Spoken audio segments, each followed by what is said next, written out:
Haleluya, puji Tuhan, selamat pagi dan salam sejahtera di dalam kasih Tuhan kita Yesus Kristus. Pagi yang baik ini kita patut bersyukur kepada Tuhan kalau kita dapat bertemu kembali lagi di hari yang baru ini dalam keadaan yang baik, keadaan yang sehat dan diberkati Tuhan. Nah, pagi yang baik ini sebelum kita beraktivitas, mari kita menyediakan seluruh kehidupan kita untuk bersama-sama mendengarkan firman Tuhan. Mari kita berdoa. Bapa di dalam surga, kami bersyukur untuk segala anugerah-Mu yang kami nikmati sampai pagi hari ini. Pagi ini kami mau mendengarkan firman-Mu. Biarlah Kau Allah yang memberikan kami pemahaman dan pengertian, supaya firman itu boleh menjadi rema dan berkat di dalam hidup kami. Kami serahkan semua dalam tangan Tuhan. Dalam nama Tuhan kami Yesus Kristus kami berdoa. Haleluya. Amin. Puji Tuhan. Pagi hari ini tema firman Tuhan bagi kita sekalian yaitu peranan roh dalam kehidupan kekristenan. Sekali lagi, peranan roh dalam kehidupan kekristenan. Mari kita memperhatikan bersama-sama firman Tuhan di dalam Efesus pasal yang ke-1 ayat yang ke-17. Efesus 1 ayat yang ke-17, demikian firman Tuhan.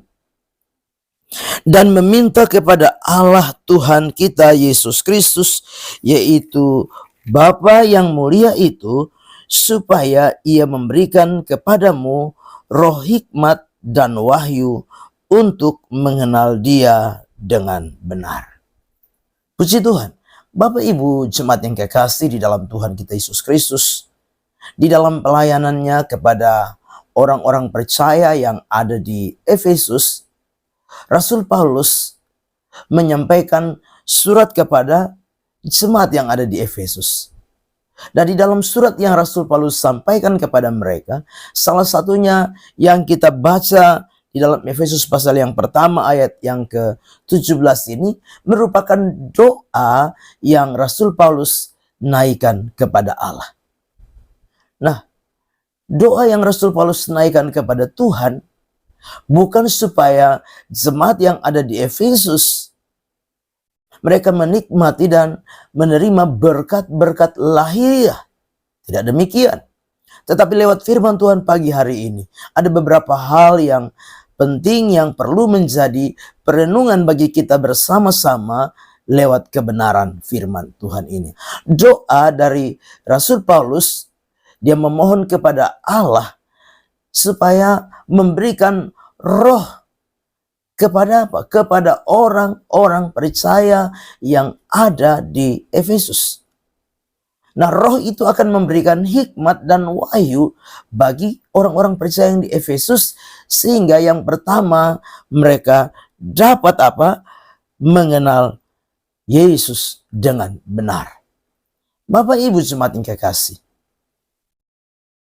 Roh Kudus memberikan hikmat, Roh Kudus memberikan pewahyuan kepada orang-orang percaya yang ada di Efesus agar mereka dapat mengenal Dia, yaitu mengenal Yesus dengan benar di dalam hidup mereka.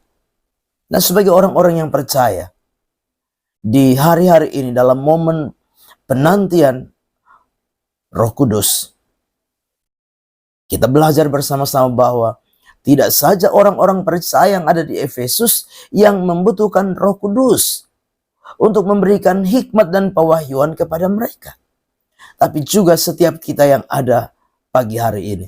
Kita juga perlu Roh Kudus di dalam hidup kita agar Roh Kudus itu memberikan hikmat dan pewahyuan di dalam setiap kehidupan kita supaya kita mengenal Yesus Kristus di dalam apa? Kebenaran yang sesungguhnya. Kita mengenal Dia dengan benar.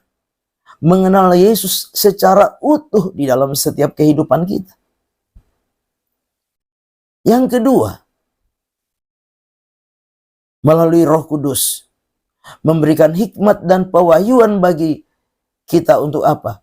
Supaya kita terbuka mata hati kita. Mata hati kita dicelikan menjadi mata hati yang terang, Di dalam ayat yang ke-18 dikatakan, dan supaya ia menjadikan mata hatimu terang, agar kamu mengerti pengharapan apakah yang terkandung dalam panggilannya. Jadi supaya apa? Kita mengerti tentang pengharapan yang sesungguhnya di dalam panggilan Allah bagi saudara dan saya. Jadi pengharapan kita bukan kepada hal-hal yang lahiriah, yang sifatnya sementara, yang sifatnya fana, mudah berubah. Pengharapan kita bukan kepada hal-hal di dunia ini. Tapi kita harus memahami, mata hati kita harus menjadi terang, supaya kita memahami bahwa pengharapan kita yang sesungguhnya adalah pengharapan yang berkaitan dengan kekekalan. Bapak Ibu jemaat yang kekasih.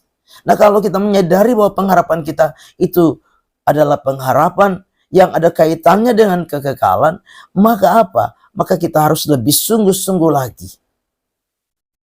Lebih serius lagi. Mencari apa? Hal-hal yang sifatnya kekal di dalam hidup kita. Bukan kita lebih serius dengan perkara-perkara lahiriah yang semu, yang sementara, yang fana, yang temporer ini, yang mudah berubah. Tapi kita harus fokus kepada pengharapan kita yang sesungguhnya, yang apa kaitannya dengan hal-hal yang kekal, hal-hal yang abadi, hal-hal yang firman Allah katakan tidak dapat layu, tidak cemar, tidak dapat binasa. Itu yang Tuhan mau kita mengerti, mata hati kita dicelikan, diterangi, sehingga kita mengerti pengharapan kita yang sesungguhnya.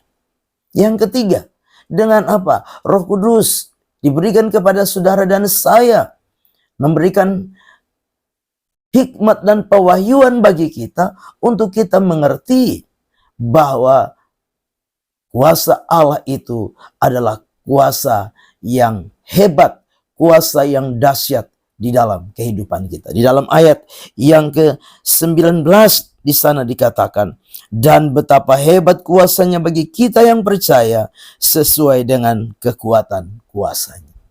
Bapak Ibu jemaat yang kekasih, ketika Roh Kudus diberikan kepada kita dan memberikan roh hikmat dan pewahyuan bagi kita, maka kita akan mengerti, memahami bahwa benar, luar biasa, dahsyat, hebat kuasa Roh Kudus itu di dalam setiap kehidupan kita. Dikatakan, dan betapa hebat kuasanya bagi kita yang percaya kepadanya. Bapak Ibu jemaat yang kekasih, kalau kuasa Roh Kudus itu, kuasa Allah itu hebat, dahsyat di dalam hidup kita, maka kita tidak perlu khawatir, tidak perlu cemas. Yakinilah bahwa kita akan menikmati, mengalami kekuatan kuasanya, keajaiban kuasanya, kedahsyatan kuasanya, kehebatan kuasanya di dalam setiap kehidupan kita. Amin. Mari kita berdoa. Bapa di dalam surga, terima kasih firman Tuhan sudah kami dengar. Biarlah firman itu jadi rema, jadi berkat, jadi kekuatan dalam hidup kami. Kami serahkan seluruh hidup kami sepanjang hari ini, dan kami percaya Tuhan menyertai, Tuhan menolong dan memberkati kami di sepanjang hari ini. Kami serahkan seluruh hidup kami melangkah bersama Tuhan di hari baru ini, mengucap syukur dalam nama Tuhan kami Yesus Kristus kami berdoa. Haleluya. Amin.